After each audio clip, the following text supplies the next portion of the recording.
तो welcome back guys. आज हम बात करने वाले हैं स्मॉल बिजनेस की थर्ड वीडियो के बारे में। 2 वीडियोस अपलोड हो चुकी हैं, अगर आपने वो नहीं देखी हैं तो लिंक डिस्क्रिप्शन में है, जाइए पहले वो वीडियोस देखिए फिर इस वीडियो पर आइएगा। बट जो वीडियो है काफ़ी इंपॉर्टेंट होगी क्योंकि क्वेश्चन काफ़ी इंपॉर्टेंट है जो आज हम डिस्कस करने वाले हैं। चलिए देखिए, आज मैं बात करने वाला हूँ government scheme and agencies for small business की। स्मॉल बिजनेस के बेसिक हम लोगों ने जो क्वेश्चन डिस्कस करे थे वो ये डिस्कस करे थे कि क्या स्मॉल बिजनेस का रोल रहा, क्या स्मॉल बिजनेस को प्रॉब्लम्स फेस करनी पड़ रही हैं और क्या गवर्नमेंट ने उन्हें सपोर्ट करने के लिए किस तरीके से गवर्नमेंट ने सपोर्ट करा। तो 2 कैटेगरीज बनाई गई। पहला तो इंस्टीट्यूशनल सपोर्ट कि कुछ इंस्टीट्यूशंस कुछ एजेंसीज बनाई गई ताकि इनके लिए काम करना ईजी हो। सेकेंडली इंसेंटिव्स, गवर्नमेंट ने कुछ इंसेंटिव्स भी प्रोवाइड करे स्मॉल बिजनेस को, स्मॉल इंडस्ट्रीज को, ताकि ये लोग थोड़ा डेवलप हो पाए और कम्पीट कर पाए large scale industries, large business के साथ। तो चलिए सबसे पहले बात करते हैं इंस्टीट्यूशनल सपोर्ट। देखिए, अगर आप एनसीईआरटी से पढ़ रहे हैं तो बहुत सारे वहाँ पर आपको टॉपिक्स मिल जाएंगे, बट मेनली जो अदर बुक्स में आप पढ़ोगे वो 2 ही टॉपिक्स आएंगे, एनएसआईसी और डीआईसी। इनको डिस्कस करते हैं हम लोग बेसिकली आज की एनएसआईसी क्या है और डीआईसी क्या है। तो देखिए एनएसआईसी, सबसे पहले एनआईसी कब इस्टेब्लिश हुआ। एनआईसी हमारे पास इस्टेब्लिश हुआ है 1955 में इस्टेब्लिश हुआ। मेन पर्पस क्या था, क्या मेन फंक्शंस एनएसआईसी ने परफॉर्म करे वो यहाँ लिखे हैं, तो बहुत ध्यान से समझिएगा। एनएसआईसी ने क्या बेसिक फंक्शंस परफॉर्म करे। सबसे पहला काम जो करा वो करा create awareness about technological upgradations. अब जितनी मार्केट में टेक्नोलॉजी अपग्रेड हो रही है वो मेनली लार्ज इंडस्ट्रीज के पास है, लार्ज कंपनीज के पास है। अब स्मॉल बिजनेस को, एक छोटे व्यापारी को कैसे पता चलेगा, तो उसके लिए गवर्नमेंट एक एजेंसी सेट करी जिसका नाम रखा एनएसआईसी।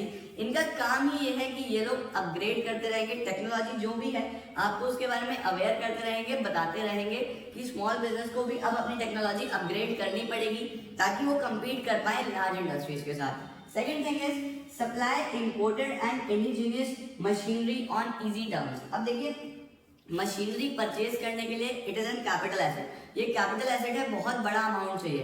तो स्मॉल बिजनेस के पास हमने पिछली वीडियो में देखा कि मेजर प्रॉब्लम फाइनेंस की है, कि फाइनेंस इतना कम है उनके पास कि वो लोग मशीनरी ला ही नहीं सकते।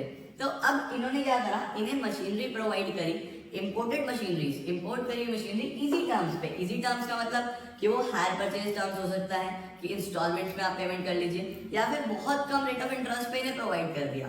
नेक्स्ट क्या है, supply important and indigenous raw material. Second thing है रॉ मटेरियल प्रोवाइड करा, क्योंकि रॉ मटेरियल एक ऐसी चीज है अगर वो आपको चीप नहीं मिलेगा तो फिर आपका जो प्रोडक्ट है वो भी महंगा बनेगा, और अगर प्रोडक्ट महंगा बनेगा तो जो इंडस्ट्री लार्ज स्केल प्रोडक्शन कर रही है उनको इकोनॉमीज ऑफ स्केल आ रहा है। इकोनॉमीज ऑफ स्केल का मतलब क्या होता है कि जितना लार्ज स्केल प्रोडक्शन करते हैं तो कॉस्ट ऑफ प्रोडक्शन उतना ही कम आता है। तो ये लोग तो छोटे स्केल पे करते हैं, ये इकोनॉमीज ऑफ स्केल का बेनिफिट नहीं ले सकते। तो इस केस में इन्हें सस्ता रॉ मटेरियल किसने प्रोवाइड कराया, एनएसआईसी ने। नेक्स्ट पार्ट है मेंटरिंग एंड एडवाइजरी सर्विसेज। अब मेंटरिंग क्या है कि जैसे कोई भी किसी आदमी को गाइड करता है, वो उसका मेंटोर है, वो उसको बताएगा कि आपने काम किस तरीके से करना है, कैसे करना है।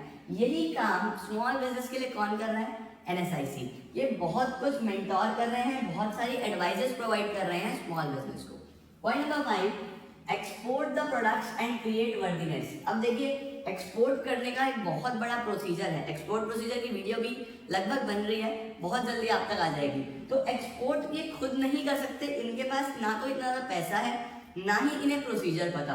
तो एक्सपोर्ट कराने की हेल्प किसने करी, एनएसआईसी ने। इनका प्रोडक्ट इंटरनेशनल मार्केट में पहुंचाया ताकि ये लोग इंटरनेशनली कम्पीट कर पाए और अपने प्रोडक्ट के थ्रू ज़्यादा से ज़्यादा लोगों तक पहुंच पाए। क्योंकि जो अगर हम लोग इंडिया में देखते हैं, बहुत सारी हमारे यहाँ पे कंपनीज बाहर से आई हुई हैं, या बहुत सारी कंपनीज के हम लोग प्रोडक्ट जो यूज़ कर रहे हैं वो मेनली हमारे इंडियन प्रोडक्ट्स हैं ही नहीं, वो बाहर के हैं। तो ऐसी कंपनीज से अपनी गुडविल डेवलप करें। तो ये काम एनएसआईसी ने करा कि स्मॉल बिजनेस के प्रोडक्ट्स भी एक्सपोर्ट हो पाए और इनकी भी कुछ वर्दीनेस बने, कि इनकी भी कुछ पहचान बने बाहर की कंट्रीज में।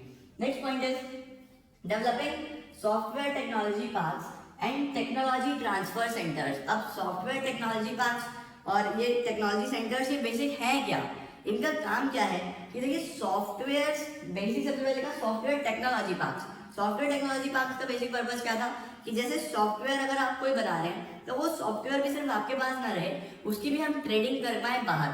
तो इसी तरीके से ये सारे पार्ट्स स्टेब्लिश करे ताकि सॉफ्टवेयर में भी कोई प्रॉब्लम ना आए, अगर इन्हें कोई भी सॉफ्टवेयर की रिक्वायरमेंट है वो अरेंज हो जाए। नेक्स्ट क्या है, scheme for performance and credit rating. ये क्या स्कीम थी, ये स्कीम चलाई गई बेसिक इन लोगों को ये बताने के लिए कि आप जितना अच्छा काम करेंगे उतनी ही आपको अच्छी रेटिंग्स मिलेंगी। एक तरीके से जैसे स्कूल में टेस्ट होते हैं उसी तरीके से इनकी ये टेस्ट समझ लीजिए आप कि performance and credit rating scheme बनाई गई कि आप जितना अच्छा काम करेंगे उसी के अकॉर्डिंगली आपको परफॉर्मेंस एंड क्रेडिट रेटिंग्स दी जाएंगी और उसी रेटिंग्स के बेसिस पे गवर्नमेंट आपको सपोर्ट करने वाला है।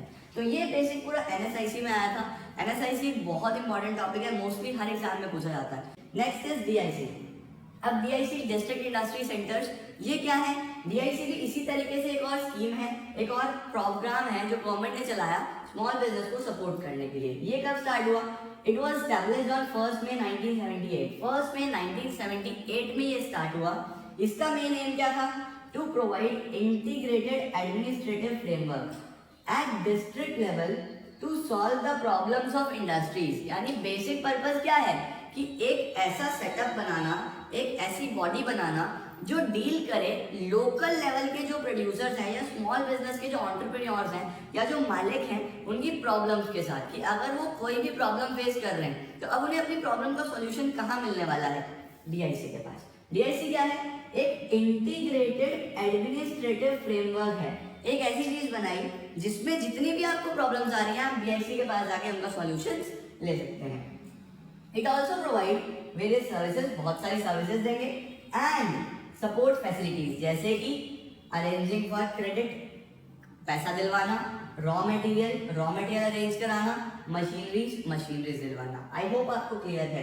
Under this programme neglected factors, अब देखिए कुछ ऐसी चीजें होती हैं जो गवर्नमेंट भी नेग्लेक्ट कर जाती है, नेग्लेक्ट जान के तो नहीं करते हैं बट कई बार वो इतना स्मॉल कवरेज रखते हैं कि वो कंसिडर ही नहीं करे जाते। लेकिन इस प्रोग्राम में कुछ नेग्लेक्टेड एरियाज हैं जैसे कि रूरल आर्टिसन, हैंडलूम ऑपरेटर्स जो कि बहुत पुराने समय से चल रहे थे, वो मेनली हर प्रोग्राम नेग्लेक्ट कर रहा था, लेकिन डीआईसी ने उनके लिए भी प्रोग्राम में स्कीम्स बनाई और उनको भी कंसिडर करा। ये बेस्ट पार्ट है डीआईसी का। तो ये बेसिक दो एजेंसीज हैं जो गवर्नमेंट ने बनाई टू सपोर्ट, किसको सपोर्ट करने के लिए, स्मॉल बिजनेस को। अब ये तो हो गया इंस्टीट्यूशनल सपोर्ट। चलिए अब बात करते हैं इंसेंटिव्स के बारे में।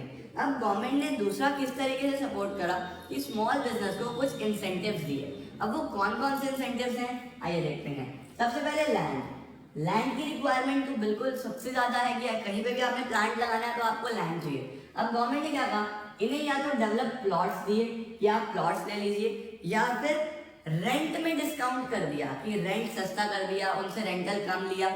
ये सब क्या आ जाता है, लैंड में इंसेंटिव्स देना।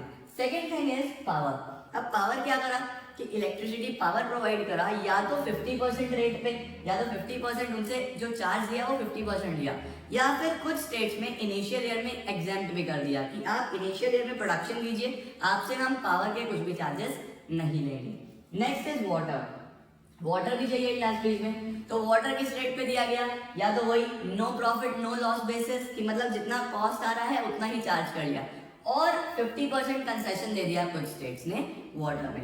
Then next is sales tax. Sales tax क्या होता है, अब तो हमारे यहाँ जीएसटी आ गया है, सारे इनडायरेक्ट टैक्सेस हट चुके हैं, तो अभी आप इसको जीएसटी में भी बोल सकते हैं, बट बुक्स में अभी भी ये सेल टैक्स के नाम से ही है, इसलिए मैंने भी यहाँ पर सेल टैक्स लिखा है। सेल टैक्स क्या हुआ, यूनियन टेरिटरीज में तो एग्जेम्प्ट हो गया कि जितनी भी यूनियन टेरिटरीज है सेल्स टैक्स एग्जेम्प्ट कर दिया गया, और बाकी अदर स्टेट्स में एग्जेम्प्ट करा दिया मेनली 5 इयर्स के लिए कि इनिशियल 5 इयर्स में आपसे कोई भी सेल टैक्स चार्ज नहीं लिया जाएगा। ऑक्ट्रॉय, अब ऑक्ट्रॉय क्या है, एक तरीके से लोकल टैक्स आप कह लीजिए कि अगर आप अपने लोकल म्युनिसिपल एरिया में कोई भी सामान ला रहे हैं तो उस पर जो आपको टैक्स देना पड़ता था उसको ऑक्ट्रॉय बोलते थे। अब लगभग हर स्टेट में इट इज कम्प्लीटली एबॉलिश्ड, हट चुका है, लगभग खत्म हो चुका है। रॉ मटेरियल नेसेसिटी है इंडस्ट्रीज के लिए, रॉ मटेरियल में क्या कंसेशन दिया गवर्नमेंट ने, प्रेफरेंशियल ट्रीटमेंट दिया इन अलॉटमेंट ऑफ रॉ मटेरियल कि अगर रॉ मटेरियल लेने के लिए 2 इंसान आए हैं, एक जिसका स्मॉल बिजनेस है और एक जिसकी लार्ज इंडस्ट्री है, तो पहले प्रेफर किसको करा जाएगा, स्मॉल बिजनेस को, प्रेफरेंशियल अलॉटमेंट करा जाएगा, पहले प्रोवाइड करा जाएगा रॉ मटेरियल किसको, स्मॉल बिजनेस को। Next is finance. अब पैसे की रिक्वायरमेंट है, मेजर प्रॉब्लम फाइनेंस थी, तो फाइनेंस की प्रॉब्लम कैसे सॉल्व हुई कि गवर्नमेंट ने लोन दिए कंसेशनल रेट पे कि आपको लोन्स बहुत सस्ते रेट ऑफ इंटरेस्ट पे देंगे, या फिर 10 से 15% की सब्सिडीज भी प्रोवाइड करें। Last but not the least, tax holiday. Tax holiday क्या है कि जितने भी टैक्सेस हैं इनिशियल 5 to 10 ईयर्स में वो एग्जेम्प्ट है अगर आप इंडस्ट्री सेटअप करते हो अपने बैकवर्ड एरिया में, जिससे उस एरिया का डेवलपमेंट हो। आई होप ये आपको क्लियर है गाइस। इसके अलावा और कोई भी प्रॉब्लम आती है तो फील फ्री टू आस्क। तो प्लीज इस वीडियो को शेयर कीजिए गाइस, जिस तरीके से आप सपोर्ट कर रहे हैं इसी तरीके से सपोर्ट करते रहिए। थैंक्स अ लॉट गाइस, मिलते हैं बहुत जल्दी नेक्स्ट वीडियो में।